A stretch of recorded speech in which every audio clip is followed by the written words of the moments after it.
First contact. Dr. Eleanor Hawkins squinted at her computer screen, the faint glow illuminating her wrinkled face in the darkened observatory. At 68 years old, she should have been enjoying retirement, but the mysteries of the cosmos still called to her. Tonight, like every night for the past 40 years, she was analyzing data from the radio telescope array she had helped design. A series of anomalous pulses caught her attention. Eleanor's heart raced as she ran the signal through various filters and algorithms. This was no random cosmic noise or earthly interference. The pattern was too regular, too precise. "It can't be," she whispered, her trembling fingers flying across the keyboard. But as the hours ticked by and she exhausted every alternative explanation, a thrilling possibility took root in her mind. This signal wasn't natural. It was artificial, and it was coming from a star system 50 light-years away. Eleanor hesitated before making the call. Discovery protocol dictated she alert her superiors immediately, but a lifetime of being dismissed and overlooked made her pause. She needed irrefutable proof before anyone would take her seriously. For the next week, Eleanor practically lived in the observatory. She slept on a cot, subsisted on vending machine snacks, and pored over the data. The signal repeated at regular intervals, growing stronger and more complex. By the 7th day, she was certain this was a message, and it was meant for Earth. With shaking hands, Eleanor dialed the number for Dr. James Chen, the director of SETI operations. "This better be good, Hawkins." Chen's groggy voice came through the line. "Do you know what time it is?" "James, I found it," Eleanor said, her voice barely above a whisper. "First contact. It's real." There was a long pause before Chen spoke again, his tone sharp. "Eleanor, if this is some kind of joke—" "I'm sending you the data now," she interrupted. "Look at it yourself. This is no false positive, no equipment malfunction. It's a message, James, from the stars." The next 48 hours were a whirlwind. Government officials and scientists from around the world converged on the tiny observatory. Eleanor found herself at the center of a storm of activity, explaining her findings over and over to increasingly high-ranking officials. As the world held its breath, linguists and cryptographers worked around the clock to decipher the alien message. Eleanor watched anxiously as they made breakthrough after breakthrough. Finally, on the 3rd day, Dr. Yuki Tanaka, the lead linguist, burst into the room where Eleanor sat with various agency heads. "We've done it," Yuki announced, her eyes shining with excitement. "We've translated the first part of the message."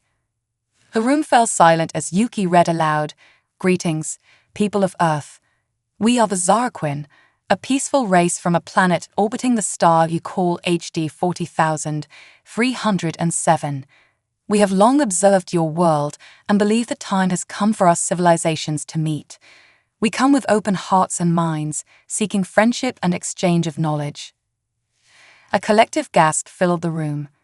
Eleanor felt tears welling in her eyes. After a lifetime of searching the stars, they had answered back. The next part of the message contained coordinates for a rendezvous point just beyond the orbit of Mars, along with a time frame, 6 months from now. As the implications sank in, the room erupted into frantic discussion. How would they respond? Who would go? What if this was some kind of trap? Eleanor sat quietly, a small smile playing on her lips. In all the commotion, no one noticed as she slipped out of the room and made her way back to her beloved telescope. There was still so much to learn, so many questions to answer. And for the first time in her long career, Eleanor knew that the most exciting discoveries lay ahead. Over the following months, Earth was a planet transformed. The news of alien contact had leaked within days, sending shockwaves through every facet of society. Religious leaders grappled with the theological implications. Scientists worked feverishly to prepare for the exchange of knowledge, and governments around the world united in an unprecedented show of cooperation to prepare for humanity's first interstellar meeting. Eleanor found herself thrust into the spotlight, hailed as the mother of first contact. She gave interviews, advised world leaders, and even addressed the United Nations. But through it all, her focus remained on the stars and the messages that continued to arrive. The Zarquin shared tantalizing glimpses of their culture and technology. They spoke of faster-than-light travel, of worlds teeming with life throughout the galaxy, and of a coalition of peaceful species working together to explore the cosmos. But they also hinted at darker things, of conflicts and dangers lurking in the vast emptiness between stars. As the day of the rendezvous approached, a small fleet of Earth's most advanced spacecraft assembled in orbit. On board were diplomats, scientists, and military personnel from dozens of nations. And among them, much to her surprise and delight, was Dr. Eleanor Hawkins. "We need you there, Eleanor," the president had told her. "You make this happen. You should be there to see it through." Now, as their ships accelerated towards the meeting point, Eleanor stared out the viewport at the star-studded blackness. A lifetime of wondering, of searching, had led to this moment. Whatever happened next would change the course of human history forever. The first sign of the alien ship was a faint shimmer against the starfield, like a heat mirage on a desert highway. Then, in a burst of iridescent light, it appeared, a sleek, silvery craft that dwarfed the human vessels. "My God," breathed Captain Sarah Chen, the mission commander. "It's beautiful." Eleanor could only nod, too overcome with emotion to speak. After a series of careful maneuvers, the human ships took up position around the alien vessel. There was a tense moment of silence, then a chime sounded through the command center.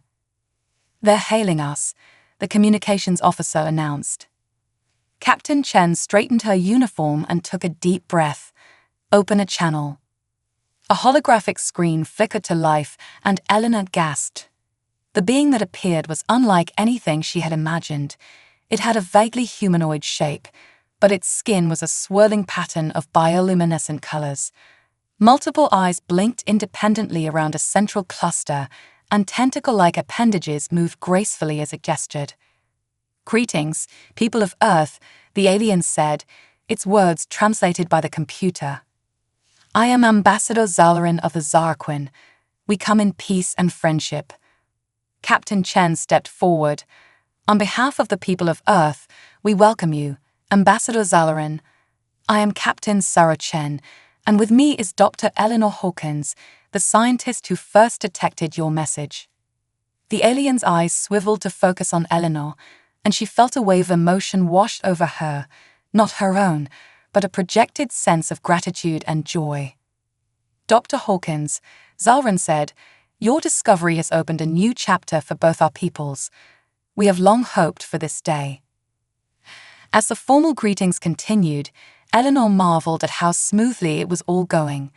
The years of preparation, of careful message exchanges, had paid off.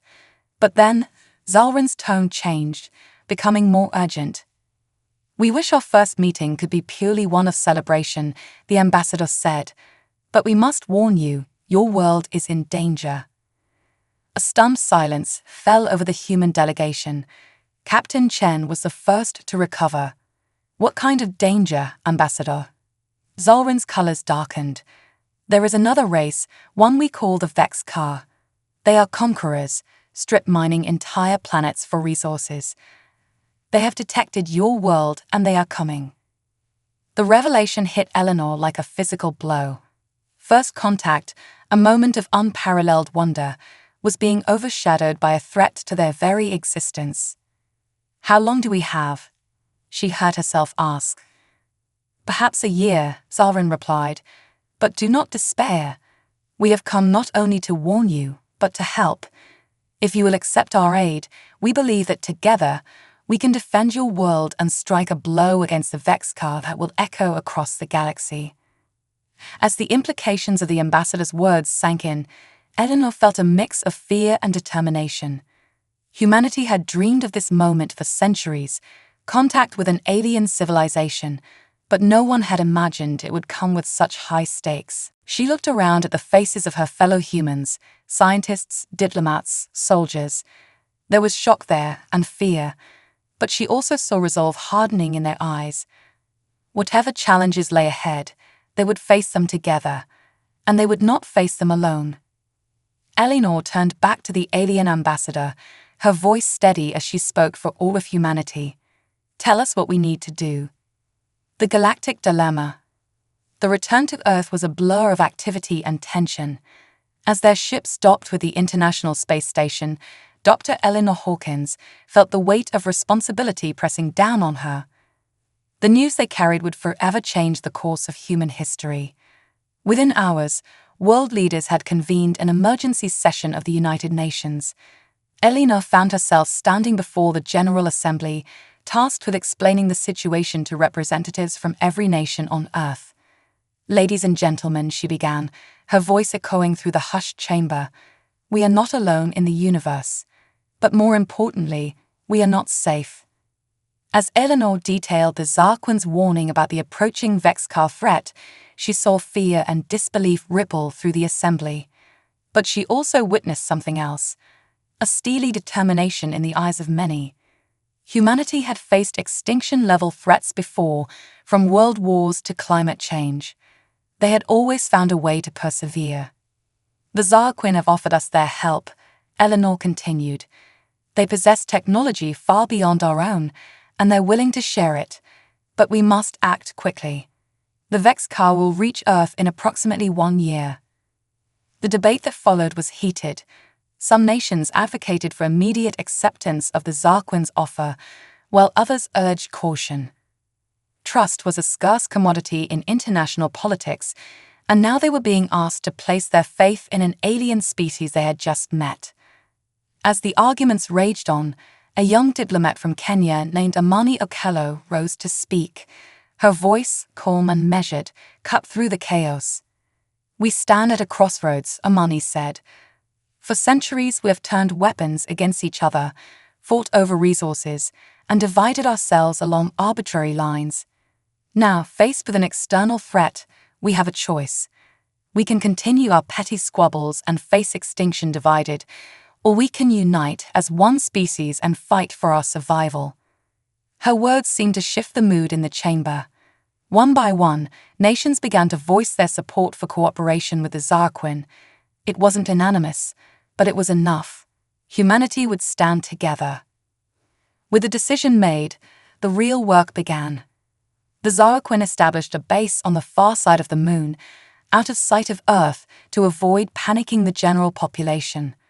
Eleanor found herself splitting her time between this lunar facility and various research centers on Earth, coordinating the greatest technological leap in human history. The Zarquin shared designs for advanced energy systems, materials science breakthroughs, and propulsion technology that could accelerate ships to a significant fraction of light speed.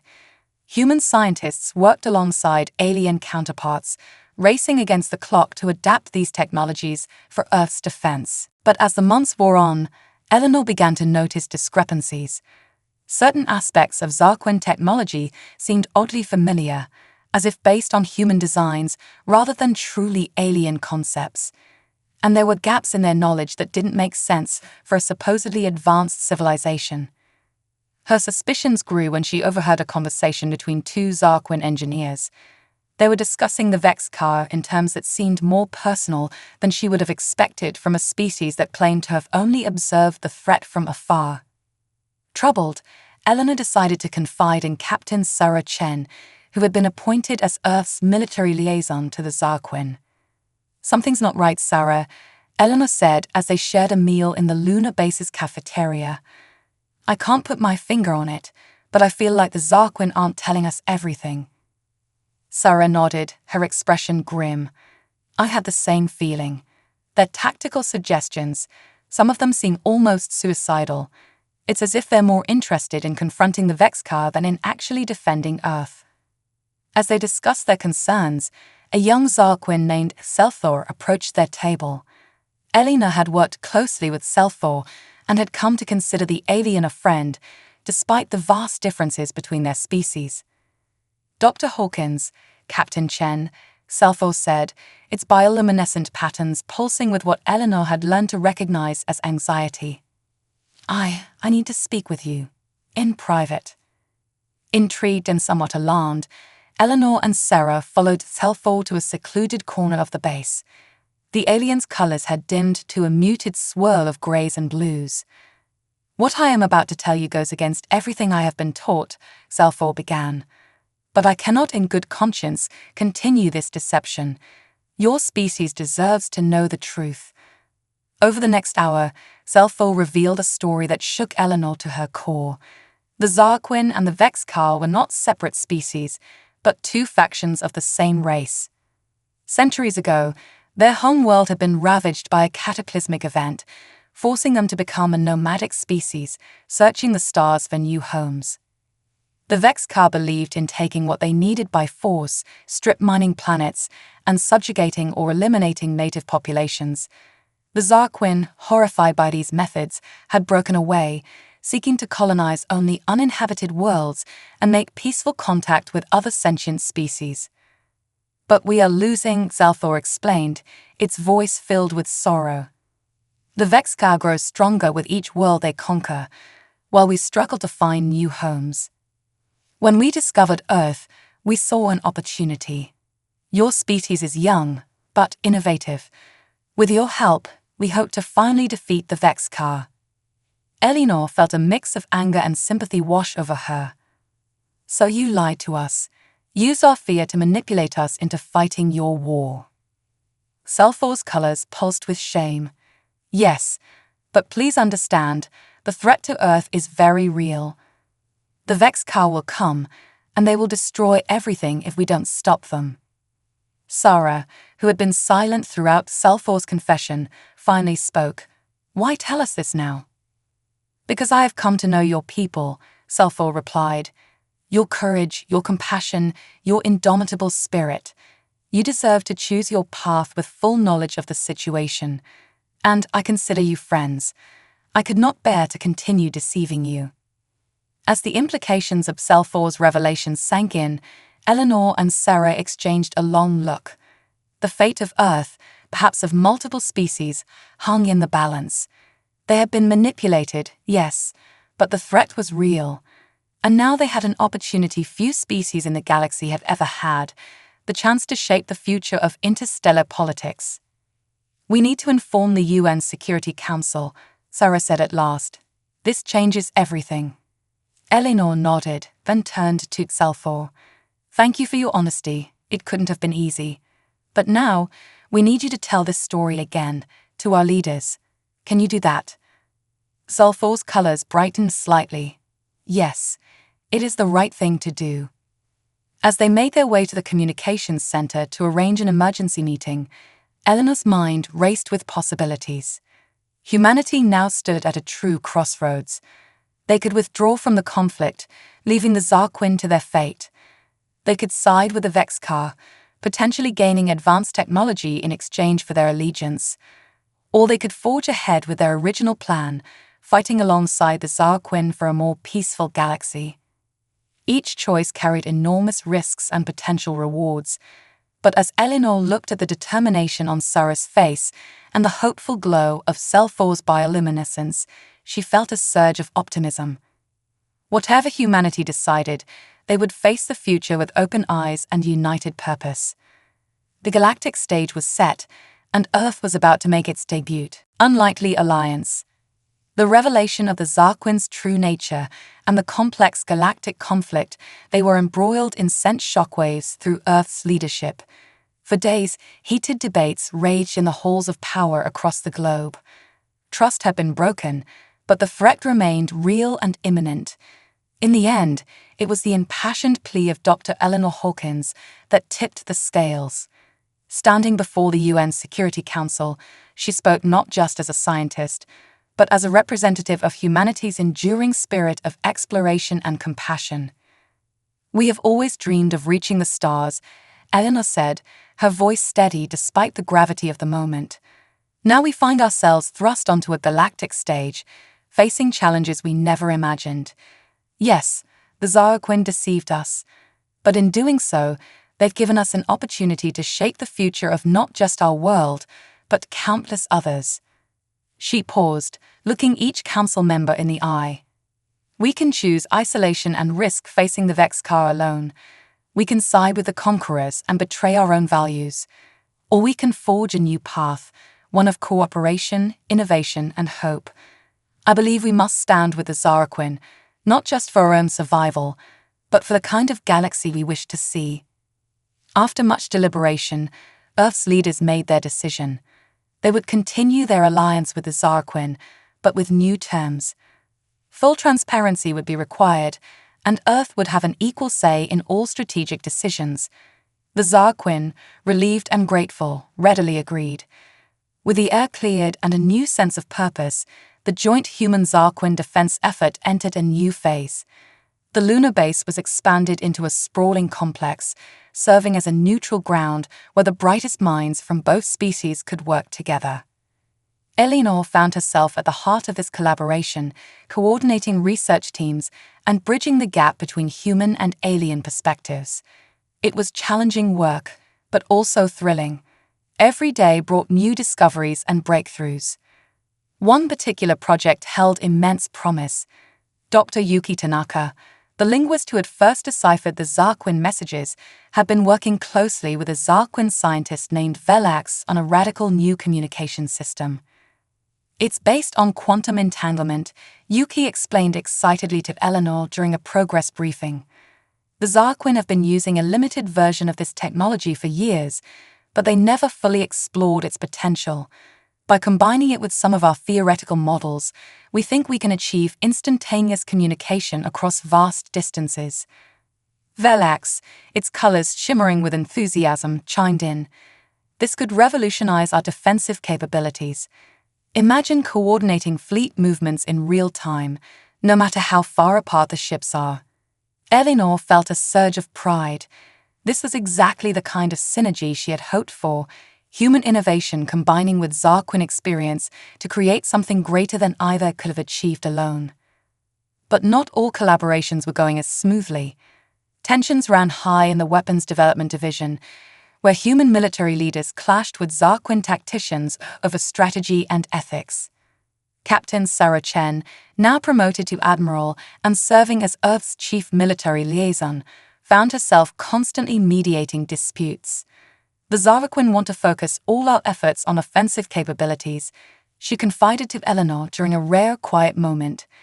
They're so focused on defeating the Vexcar that they're overlooking defensive measures that could save lives. Eleanor nodded, understanding the dilemma. We need to find a balance.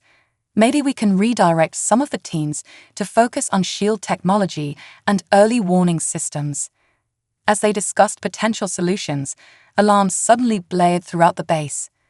Eleanor and Sarah rushed to the command center, where they found barely controlled chaos. Screens displayed a massive object decelerating as it entered the solar system. It's not Zaraquin, one of the human technicians reported, his voice tense. And it's way too early to be the Vexcar fleet. Ambassador Zalrin, who had become a permanent fixture on the lunar base, stepped forward. No, the alien said, its colors pulsing with a mix of fear and anticipation. That's a refugee ship, one of ours. Over the next few hours, the situation became clear. The vessel was indeed Zaraquin, but not a warship or diplomatic craft. It was a massive ark, carrying thousands of civilian refugees, families fleeing from Vexcar aggression in other star systems. We can't turn them away, Eleanor argued in an emergency meeting with Earth's leaders who were wary of accepting an influx of aliens. This is a chance to prove what kind of galactic citizens we want to be. After tense negotiations, a compromise was reached. The refugees would be allowed to establish a settlement on Mars, where the harsh conditions were more suited to Zaraquin physiology than Earth's environment. In exchange, they would contribute their knowledge and skills to the joint defense effort. The arrival of the refugees changed the dynamic of the human-Zaraquin alliance. No longer was this simply a military collaboration, now it was a true melding of societies. As the first Zaraquin civilians set foot on Martian soil, Eleanor watched with a mix of awe and trepidation. This was a turning point not just in human history, but in galactic history.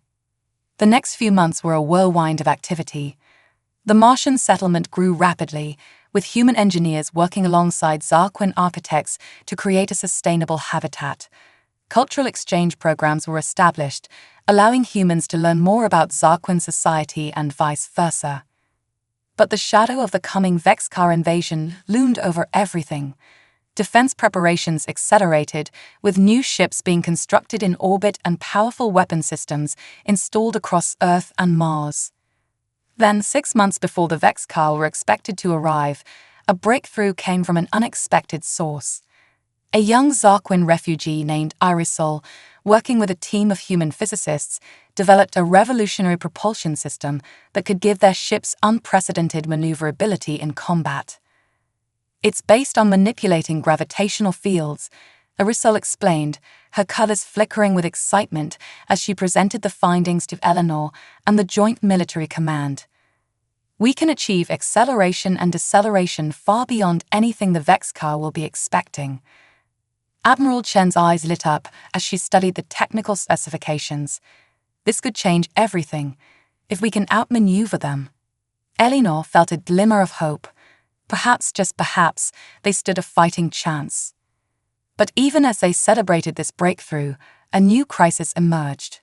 Long-range sensors detected a Vexcar scout ship entering the solar system. The enemy had arrived ahead of schedule.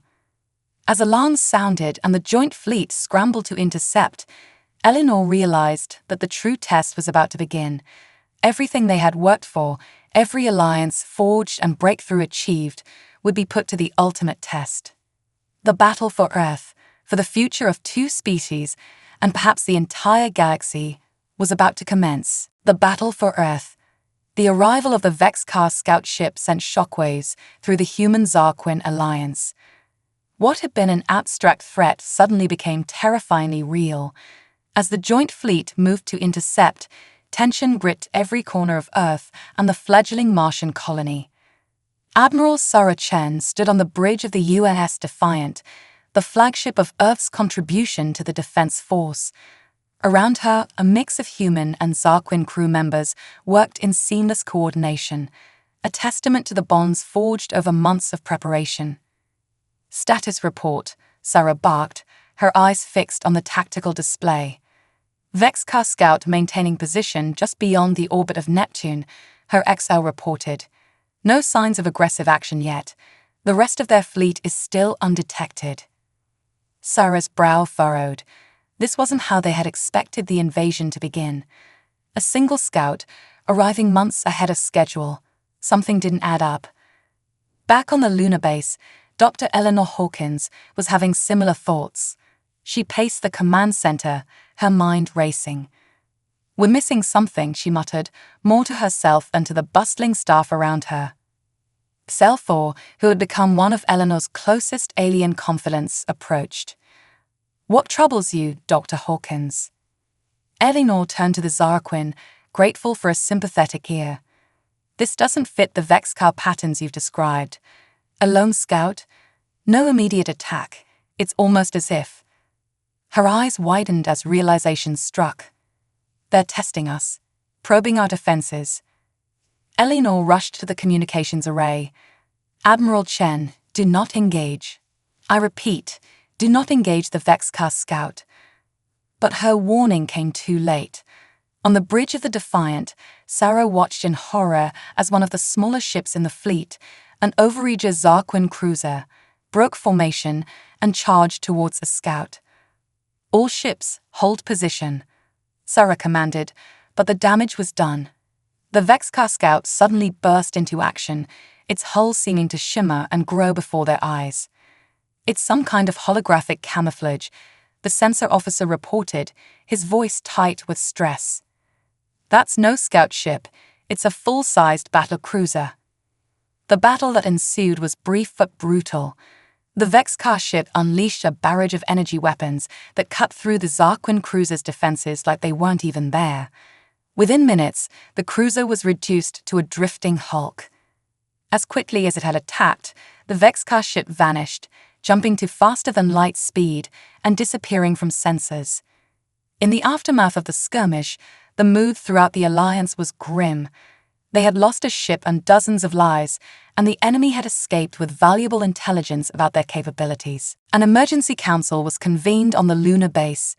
Military leaders, scientists, and diplomats from both species gathered to assess the situation and plan their next move. "This changes everything," Admiral Chen said, her holographic projection flickering slightly. "They know we're ready for them now. We've lost the element of surprise." Ambassador Zalran's colors pulsed with agitation. "We must strike back immediately. Show them we are not to be trifled with." Voices rose as arguments broke out, fear and anger threatening to fracture the carefully built alliance. Elena watched with growing dismay, seeing months of cooperation teetering on the brink of collapse. Finally, unable to stay silent any longer, she stepped into the center of the room. "Enough!" Her voice, amplified by the room's acoustics, cut through the chaos. All eyes turned to her, human and alien alike. Eleanor took a deep breath, steeling herself. "We're playing into their hands," she said. "The Vexcar wanted to sow discord among us, and look at us, we're doing their work for them." She gestured to the star map hovering above the central table. "Yes, we've lost the element of surprise, but we've also gained valuable information. We know they have technology we haven't encountered before. We know they're willing to use deception, and most importantly, we know they're watching us." Eleanor's eyes met those of each person in the room.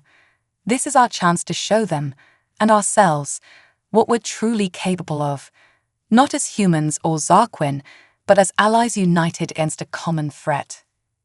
Her words seemed to shift the energy in the room. Slowly, the arguments died down, replaced by thoughtful discussion and strategic planning. Over the next few weeks, the alliance went into overdrive. The propulsion breakthrough developed by Arisol was fast-tracked, with ships being retrofitted around the clock. New sensor arrays were deployed throughout the solar system, designed to detect the Vexcar's holographic camouflage.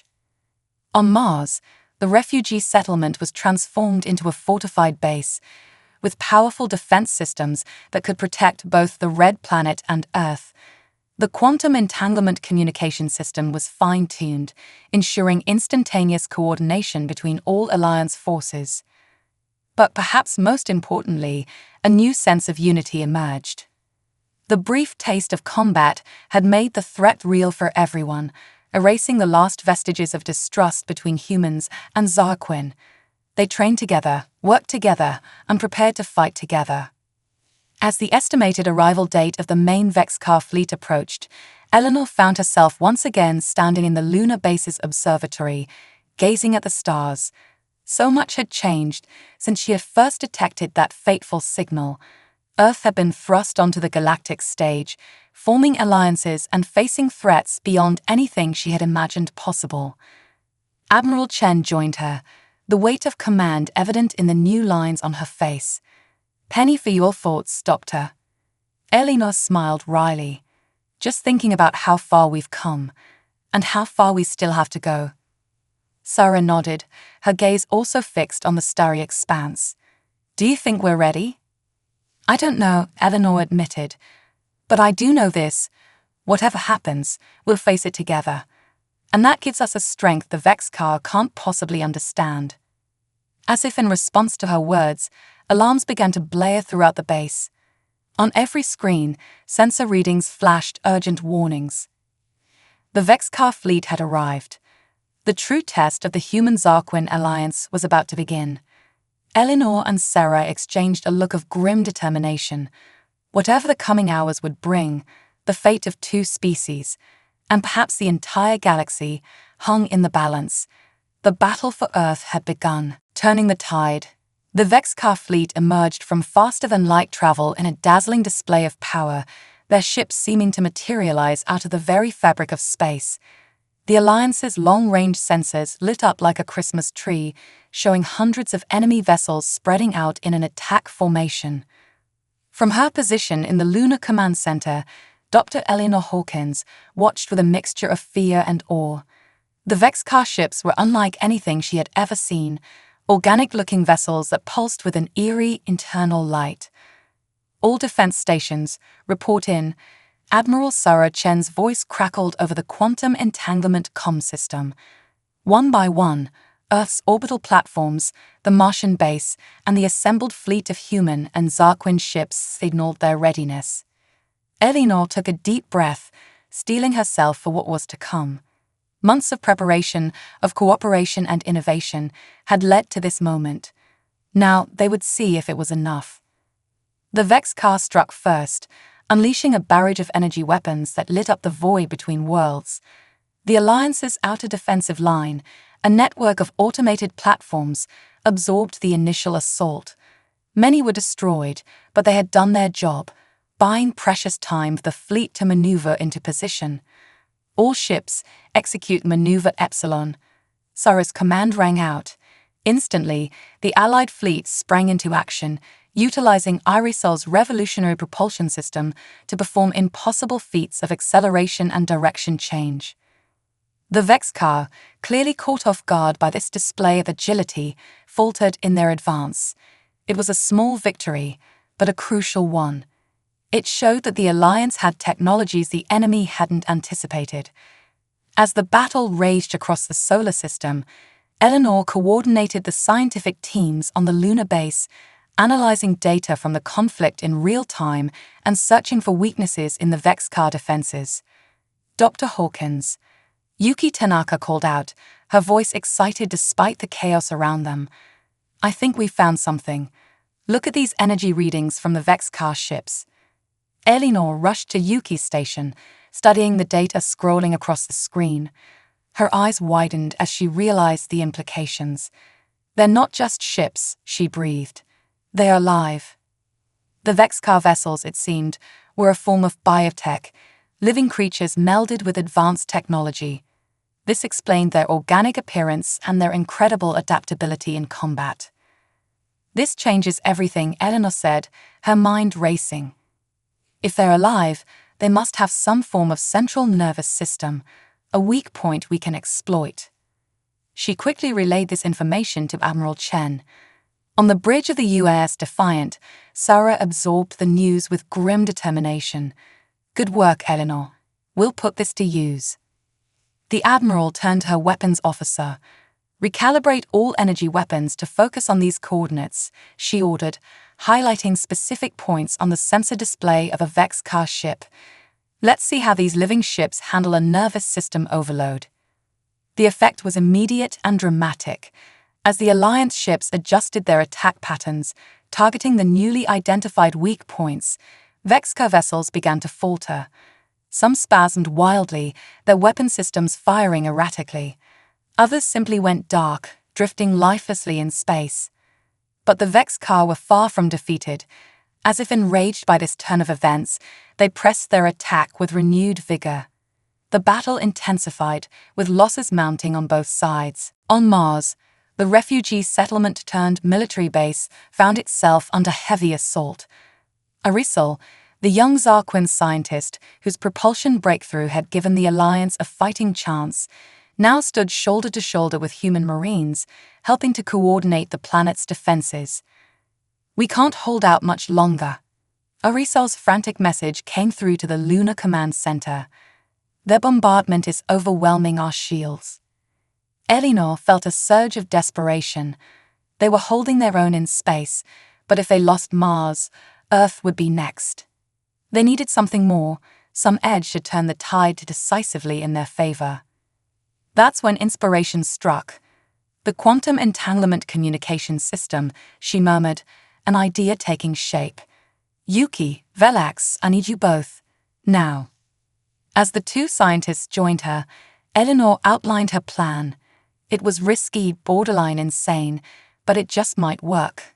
They would reconfigure the quantum entanglement system, turning it from a communication device into a weapon. If we can entangle our particles with the Vex car ship's nervous systems, Eleanor explained, her words tumbling out in a rush, we might be able to disrupt their entire fleet simultaneously. Yuki's eyes widened. That's brilliant and terrifying. Velax's colors pulsed with a mix of excitement and concern. It has never been attempted on this scale. The power requirements alone. "We'll find a way," Eleanor said firmly. "We have to." The next few hours were a blur of frantic activity. As the battle raged across the solar system, Eleanor and her team worked tirelessly to modify the quantum entanglement system. They drew power from every available source, pushing the lunar base's reactors to their limits. Finally, as Earth's orbital defenses began to buckle under the Vex-Car onslaught, they were ready. "Admiral Chen," Eleanor's voice was tense but controlled as she addressed the fleet commander. "We're about to attempt something unconventional. Be ready to press any advantage it gives us." Sarah, her ship battered but still in the fight, managed a grim chuckle. "At this point, Doctor, I'm open to anything." "Do it." Eleanor took a deep breath, looking at her team. Yuki gave a thumbs up. Velax's colors shimmered with readiness. With a silent prayer to whatever might be listening, Eleanor activated the system. For a moment, nothing seemed to happen. Then, like a wave rippling across the stars, the effect became visible. Vex-Car ships began to twitch and spasm, their movements becoming erratic. Some collided with each other, while others simply went dark. "It's working," Yuki exclaimed, her eyes glued to the sensor readouts. "Their neural networks are going haywire." Admiral Chen's voice crackled over the comm. "All ships, this is our chance. Press the attack. For Earth, for Mars, for all of us." The Alliance fleet surged forward, taking full advantage of the Vex-Car's disarray. Ships that had seemed unstoppable mere moments ago now fell before the combined might of humanity and the Zarquin.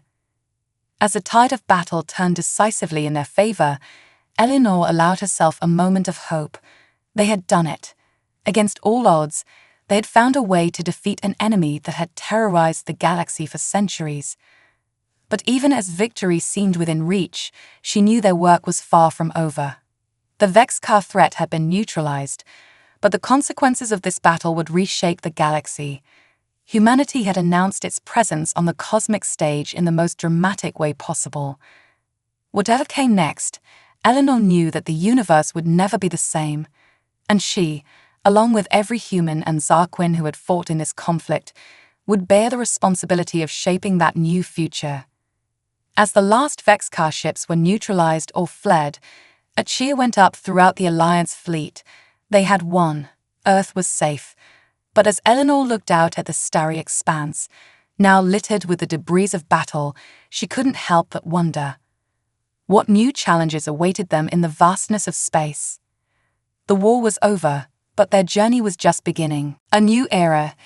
In the days following the decisive victory over the Vex-Car, a palpable sense of relief and excitement swept across Earth.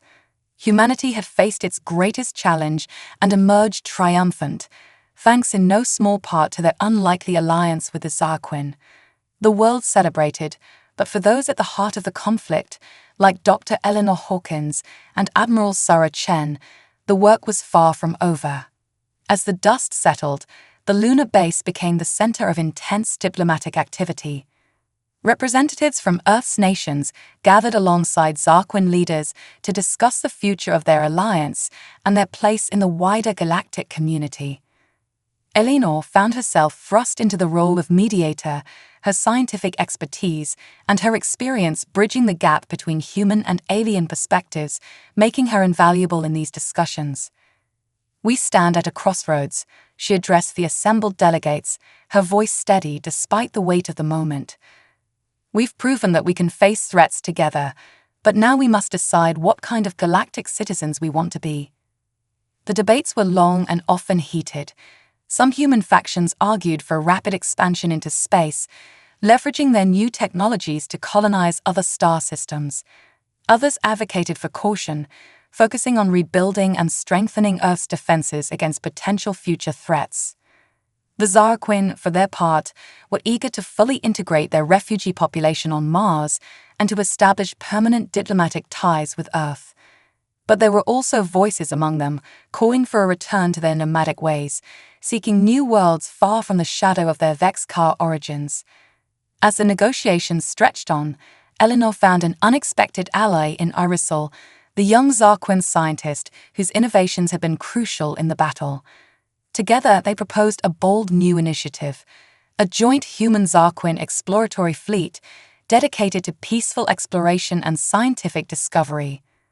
"We've seen what we can accomplish when we work together," Arisol addressed the council, her colors pulsing with enthusiasm. "Imagine what we could learn, what we could discover, if we turned that collaborative spirit towards exploring the galaxy." The idea caught fire, capturing the imagination of both species. It represented a middle ground between aggressive expansion and cautious isolation, a way to satisfy humanity's hunger for exploration while maintaining the spirit of cooperation that had saved them. After weeks of negotiation, the Galactic Concordat was signed. It established a formal alliance between Earth and the Zarquin, created a framework for sharing technology and resources, and launched the Joint Exploratory Fleet Initiative. Admiral Sarah Chen, hailed as a hero of the Vex-Kar War, was appointed to lead this new fleet. As she stood on the bridge of the newly christened GSV Horizon, a state-of-the-art vessel that combined the best of human and Zarquin technology, she couldn't help but feel a sense of awe. "Ready to make history, Doctor?" Sarah asked as Elena joined her, gazing out at the assembled fleet. Elena smiled, her eyes twinkling with excitement. "Always, Admiral. Though I think we've been doing that for a while now." As the fleet prepared for its maiden voyage, changes were happening back on Earth and Mars. The integration of Zarquin refugees into Martian society accelerated, with new cities sprouting up across the red planet's surface. On Earth, universities eagerly incorporated Zarquin knowledge into their curricula, while Zarquin scholars devoured human history and culture with equal enthusiasm. But it wasn't all smooth sailing. The sudden leap in technology and the reality of alien allies living on a neighboring planet led to social upheavals and philosophical debates. Religious institutions grappled with the implications of extraterrestrial life, while economists scrambled to understand how Earth's markets would function in a galactic economy. Eleanor found herself splitting her time between the Horizon and Earth, serving as a bridge between the exploratory fleet and the ongoing integration efforts at home. It was exhausting work, but deeply fulfilling. One evening, as she stood in the observatory of the lunar base, Eleanor was joined by Selthor, the Zarquin who had first revealed the truth about their species-divided history.